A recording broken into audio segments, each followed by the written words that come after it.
उत्तर प्रदेश के फतेहपुर में एक धार्मिक कार्यक्रम में जगत गुरु रामभद्राचार्य के हिंदू राष्ट्र पर बयान देने के बाद सियासी बवाल मच गया है। जगत गुरु रामभद्राचार्य ने कहा कि भारत तभी हिंदू राष्ट्र बनेगा जब संसद की लगभग 370 सीटों पर हिंदू नेताओं का कब्जा होगा। उन्होंने आगे ये भी कहा कि देश की लगभग 80% आबादी हिंदू है, इसलिए संसद में उनका बहुमत जरूरी है। भारत में किसी भी प्रकार से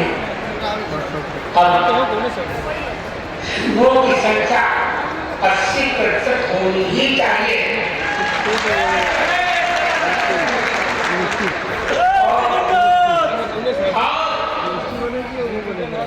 राज्य सरकार भी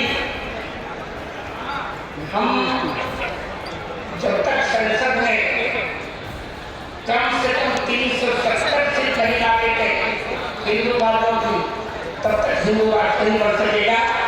सब लोग प्रयास करो, अब हम हिंदू राष्ट्र बनाए, संसद में कम से कम 470 सीट लें।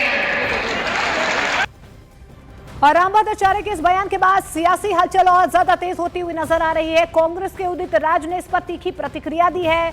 रामभद्राचार्य पर अभद्र टिप्पणी कर दी, जिस पर बीजेपी ने भी पलटवार करने में देरी नहीं की। चुनकर के आए थे जगत संगुरु शंकराचार्य, हमारे लोगों ने तो आपको वोट नहीं दिया। आप कैसे कह रहे हैं कि आप जगत गुरु शंकराचार्य? उछलना शुरू किया। नीचे जब आए वहाँ पे फ्लाइट से उतर के आए, इन्होंने बड़ा ड्रामा करने की कोशिश किया। अशोक सिंघल के यहाँ जाके मिले, खैर अशोक सिंघल समझते थे मुझे, तो तभी हमने देखा कि ये आदमी प्रकृति में जरूर इनको अंधा किया है, लेकिन ये आदमी अकल से भी अंधा है। देखिए, मैं समझता हूँ कि ऐसे लोग ये विघटनकारी सोच वाले लोग हैं।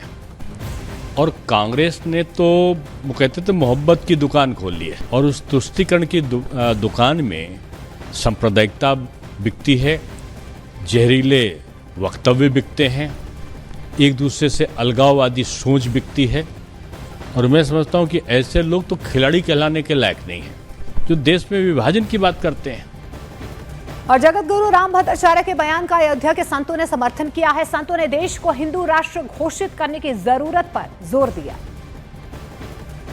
देखिए, जगत गुरु रामभद्राचार्य जी ने जो कहा है, इस पर सरकार को भी विचार करना चाहिए और बहुसंख्यक समाज को भी विचार करना चाहिए। पूज्य जगत गुरु भगवान ने जो कहा वह 100% सही कहा है। जब तक जगत गुरु भगवान है तो सनातनियों को और हिंदुओं के ऊपर कोई आंच नहीं आने देंगे, क्योंकि ऐसे भजनानंदी अगर संत हैं तो राष्ट्र हमारा सुरक्षित है। निश्चित रूप से उन्होंने जो कहा कि भारत को हिंदू राष्ट्र बनाने के लिए काम कर रहे हैं, बहुत से ऐसे महापुरुष हैं जो भारत को हिंदू राष्ट्र बनाने के काम कर रहे हैं। इधर बीजेपी नेता रामभद्राचार्य को हिंदू एकता की आवाज बता रहे हैं, तो वहीं दूसरी तरफ विरोधी से धार्मिक ध्रुवीकरण की कोशिश बता रहे हैं। हमने भी हिंदू संस्कृति के बारे में पढ़ा है। मुझे लगता है सब माता पिता अपने हिंदू माता पिता जो हैं अपने बच्चों को संस्कृति के बारे में पढ़ाते हैं, कल्चर के बारे में पढ़ाते हैं, और पढ़ाना भी चाहिए। आज का जो माहौल हो गया है जिसमें एक नकली सनातन की बात होने लग गई, एक पॉलिटिकल सनातन की बात होने लग गई है, उससे बचना चाहिए। अगर आप सच्चे सनातन सच्चा हिंदू धर्म देखेंगे तो वो डिवाइड की बात नहीं करता, वो एकजुट होकर के बात करता है।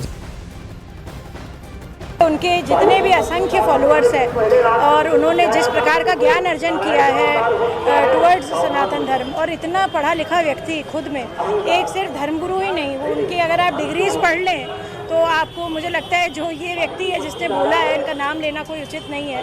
ऐसे असंख्य लोग जो है मुझे लगता है दुर्व्यवहार और दुराचार करके अपने आप को राजनीति में चमकाना चाहते हैं। इस वक्त बहुत सारे धर्मगुरु भारत को हिंदू राष्ट्र बनाने के लिए तगोदो में हैं, दौड़ धूप कर रहे हैं, भाषणबाजी कर रहे हैं। ये जो मुहिम है हिंदू राष्ट्र बनाने की, ये मुहिम भारत की तरक्की के लिए बाधा है।